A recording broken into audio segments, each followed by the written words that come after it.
IIT की smart class में आप सबका स्वागत है। और अकाउंटिंग इस क्लास में आज से हम पढ़ने वाले हैं लेसन थर्ड, जीएसटी के बारे में। बट उसको पढ़ाने से पहले एक टॉपिक जो पिछली क्लास में रह गया था, जिसका नाम है बैलेंस शीट के जस्ट नीचे दिया होता है पेटी कैश। क्या हुआ है? पेटी कैश, जिसे आप मिसलिनियस एक्सपेंस के लिए यूज करते हैं। यानी मिसलिनियस का मतलब होता है यहाँ पे, जैसे कि ऑप्शनल क्वेश्चन होते हैं आपके सामने, छोटे छोटे जो ऑप्शंस होते हैं, वैसे ही कि अगर आपको किसी भी चीज के हेतु अगर छोटे छोटे खर्चे करने हो, जैसे इमेजिन कर ले इस संस्था के ऑनर कौन है? डायरेक्टर। इमेजिन क्या करना है, वही है। तो मान लीजिए वो अपने घर चले गए हैं, और उन्होंने 10,000 रुपये दे दिया शंभू सर को कि भाई शंभू लो, और मेरे अब्सेंस में इन पैसे से संस्था में जो भी खर्चे होंगे, लेकिन छोटे खर्चे की बात हो रही है। मतलब ऐसा नहीं कि 5 लाख का जनरेटर खरीद लिया या फिर जो भी नॉर्मल खर्चे, जैसे कि हम लोग का टीचर लोग का चाय पानी का हो गया, या मार्कर हो गया, या स्टेशनरी वाली चीजें हो गई, पेज पेपर वगैरह, हाँ, पेंसिल वगैरह, ये सारी चीजें। तो ऐसे खर्चों को हम मिसलेनियस एक्सपेंस बोलते हैं। और इसका सारा श्रेय जाता है, क्रेडिट जाता है पेटी कैश को। ठीक है, उसके द्वारा पेमेंट करते हैं। जैसे अभी जब हम कंपनी बनाएंगे, उस पर एंट्री करेंगे, तो उस टाइम भी कुछ पैसे पेटी कैश में ट्रांसफर करेंगे, और बाद में पेटी कैश के द्वारा ही पेमेंट करेंगे। ठीक है, तो आप बोल सकते हैं मिसलिनियस एक्सपेंस। कह रहे हैं miscellaneous expense such as conveyance. जैसे क्या क्या हो गया? कन्वेंस हो गया। कन्वेंस होता है जैसे कि आप जानते हैं ना, बड़ी बड़ी कंपनियों में, नॉर्मल कंपनियों में, या जो मार्केटिंग लोग करते हैं, अगर आप काम कर रहे हैं तो आपको सैलरी मिलती है, प्लस टीएडी मिलता है, कन्वेंस मिलता है, एडिशनली बाकी काफी चीजें मिलती है, ट्रैवलिंग एक्सपेंस, फूड एक्सपेंस वगैरह, है ना। कहीं आप ट्रैवल कर रहे हैं, जैसे कहीं मीटिंग है कोलकाता में, आपको जानी है, तो रास्ते का खर्च जो भी है आपका, ट्रैवलिंग एक्सपेंस, टिकट वगैरह, खाने पीने का सब खर्चा अफोर्ड करती है कंपनी यहाँ पे। ठीक है, वही सारी सी बातें हैं, कन्वेंस है वगैरह है, सारी चीजें हैं। ठीक है, तो पेटी कैश क्या होता है? जैसे कि कैश का ग्रुप जो होता है, वही ग्रुप पेटी कैश का भी होता है। बस इतना याद रखिएगा। पेटी कैश का यूज किस लिए किया जाता है? मिसलिनियस एक्सपेंस करने के लिए। क्या करने के लिए? Miscellaneous expense. ठीक है, याद रहेगा ना हमेशा? याद रहेगा हमेशा? नहीं, माहिर है सब। ठीक है, चलो कोई बात नहीं। तो आज क्या पढ़ना है हमें? जीएसटी पढ़ना है। क्या पढ़ना है?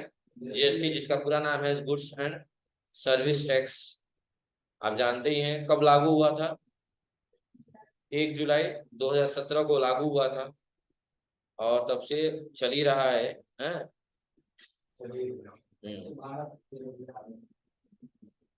जो भी है।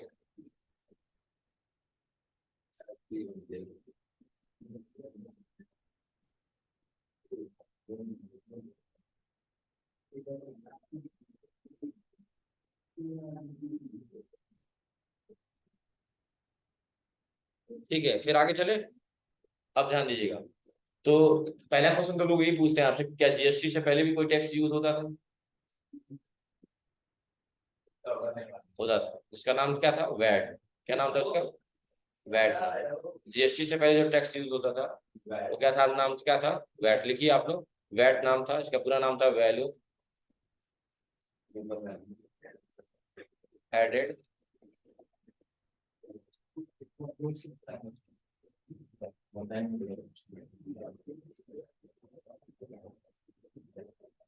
अरे पैर उठा के चला जाता है। आफ्टरनून फिर से वैसा चल रही है, पैर उठा के चला जाता है। क्या नाम था वैट का? Value added tax. यानी जीएसटी से पहले कौन सा टैक्स यूज होता था? वैट होता था। क्या नाम क्या था? Value added. और अंदर हो जाइए आप लोग, क्या नाम था? Value added tax. क्या नाम था? वैल्यू एडेड टैक्स नाम।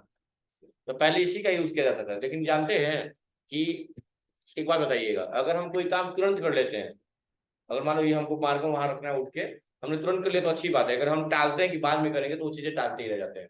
तो इसमें ये था कि टैक्स का जो गैपिंग थी कहीं ना कहीं, जिसके कारण से प्रॉपर तरीके से टैक्स कलेक्ट नहीं हो पाता था, जिसका रीजन क्या रहा कि गवर्नमेंट ने नया क्या किया, स्कीम लगाया, वो नया टैक्स लगाया जिसका नाम जीएसटी रखा, गुड्स एंड सर्विस टैक्स। और यह एक इनडायरेक्ट टैक्स है। और ये दो गवर्नमेंट होती है, जैसे सेंट्रल गवर्नमेंट और स्टेट गवर्नमेंट, ये इसको वो होती है, राइट्स होता है हमसे वो टैक्स कलेक्ट करने का। ठीक है, याद रखिएगा, दिमाग में ये बात है, बहुत मैटर करती है सारी चीज। ठीक है। और भारत का जो पहला राज्य बना जो जिसने इस चीज को पारित किया, इस नियम को पारित किया जीएसटी वाले को, वो था असम। देख लीजिएगा, असम राज्य जिसने पहले पारित किया इस नियम को, ठीक है।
हो गया, हो गया जी।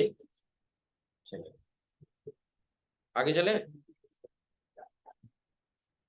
चलिए अब देखिए, उसके बाद देखिए अब इनके बारे में थोड़ा सा पढ़ लेते हैं क्या दिया हुआ है। कह रहा है कि बार बार की बात रिपीट करेगा यहाँ पे। कह रहा है it is income tax, income of government. ये जो जीएसटी क्या है, गवर्नमेंट का एक इनकम है, which is collected either directly और इनडायरेक्टली, जो हमसे डायरेक्टली और इनडायरेक्टली कलेक्ट किया जाता है ना। In other word we can say that a tax is a financial charge, या दूसरे शब्दों में ये कह सकते हैं कि जो टैक्स है वो एक फाइनेंशियल चार्ज है। क्या है? फाइनेंशियल चार्ज है, जो किसके द्वारा इम्पोज यानी किसके द्वारा लगाया जा रहा है, स्टेट गवर्नमेंट और राज्य सरकार और केंद्र सरकार के द्वारा लगाया जा रहा है ऑफ इंडिया।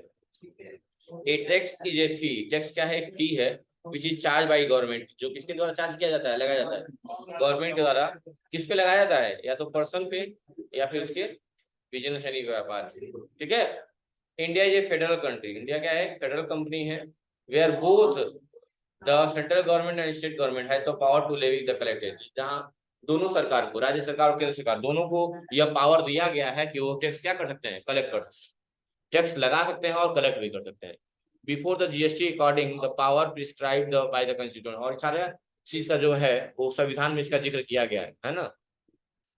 ठीक है, क्योंकि अपने वहां देश में जो भी चीजें अप्लाई की जाती हैं वो एक संविधान के तहत ही की जाती है, चाहे संशोधन करके या फिर जो भी करके। ठीक है।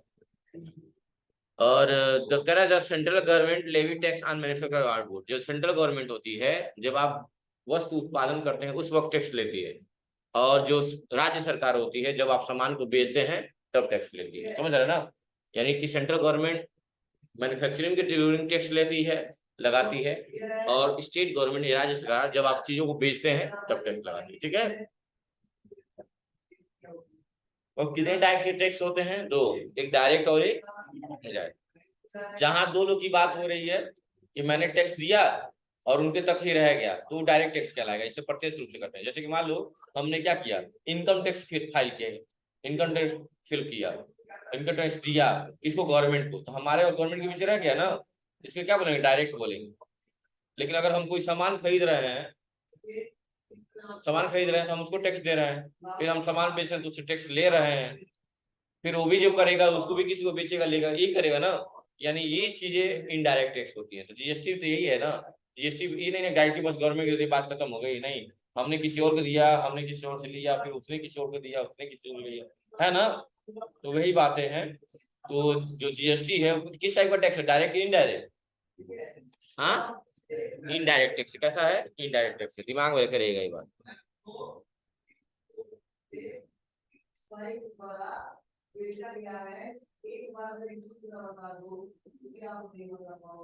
चलिए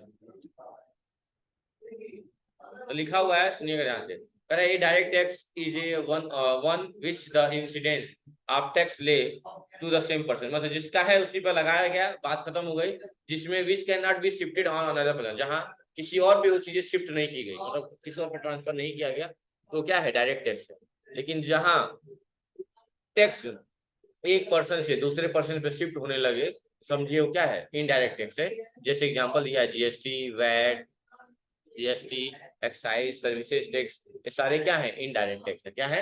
इनडायरेक्ट। क्यों? क्योंकि यहाँ पे एक दूसरे के पर्सन पे शिफ्ट किया जाता है, शिफ्टिंग वाली बात आती है। ठीक है, अब बस वही बात फिर से नीचे रिपीट किया होगा। India is federal country where both central government state government has power to levy collect tax. समझ रहे हैं? वही बात बार बार रिपीट करेगा, तो बस इतना याद रख। अब हम पढ़ेंगे जीएसटी का मॉडल वगैरह। क्या पढ़ेंगे? जीएसटी का मॉडल। सुनिएगा, डुअल जीएसटी मॉडल। सुनिएगा, डुअल जीएसटी मॉडल के अनुसार स्टेट गवर्नमेंट, डुअल की बात इसलिए की गई है, दोनों की, स्टेट गवर्नमेंट और सेंट्रल गवर्नमेंट दोनों को टैक्स लगाने और टैक्स कलेक्ट करने का अधिकार दिया गया है, जिसमें स्टेट गवर्नमेंट को टैक्स रिवेन्यू और सेंट्रल गवर्नमेंट को पर निर्भर रहने की जरूरत नहीं पड़ती। अभी जस्ट मैंने बताया कि मैन्युफैक्चरिंग पे सेंट्रल गवर्नमेंट टैक्स ले रहा है और सेल करने पे स्टेट गवर्नमेंट टैक्स ले रहा है। वही यहाँ पे कहा है कि इसमें स्टेट गवर्नमेंट को टैक्स रिवेन्यू के लिए सेंट्रल गवर्नमेंट पे निर्भर रहने की आवश्यकता नहीं पड़ती है। ठीक है, और डुअल जीएसटी मॉडल के अनुसार क्या कहा गया है कि दोनों सरकार को यह अधिकार प्राप्त है कि वो टैक्स लगा सकती है, कर लगा सकती है और उनसे वसूल भी सकती है। ठीक है, यही बात किया गया। अच्छा, कितने टाइप के सप्लाई होते हैं? मतलब कि आप कोई सामान बेच रहे हैं तो कितने टाइप की क्या क्या चीजें बेच सकते हैं? अगर आप कोई चीज बेच रहे हैं तो क्या क्या चीज बेच सकते हैं बताइए? क्या क्या चीज बेच सकते हैं बताइए? तो आप दो ही चीज बेच सकते हैं, या तो गुड्स बेचेंगे या तो सर्विस बेचेंगे।